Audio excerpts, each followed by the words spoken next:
Next patient. Yes, sir. Ano problema natin, sir? Anong mayroon? Anong masakit sa'yo? Sakit ang ulo?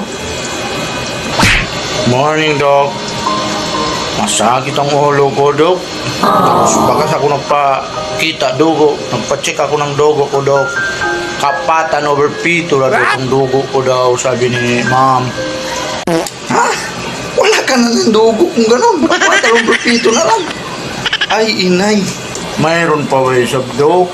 Yes! Kaawa ng Diyos, kapatan over pito, mayroon pa, Doc. Pwede na yun, Doc. Sige, bigyan kita reseta. Mag-inom ka 3 times a day, Red Horse, para magtaas ang dugo mo. Perfect! Okay? So, thank you talaga, Doc. Maraming salamat, Doc. Punta na ako, Doc. Love you.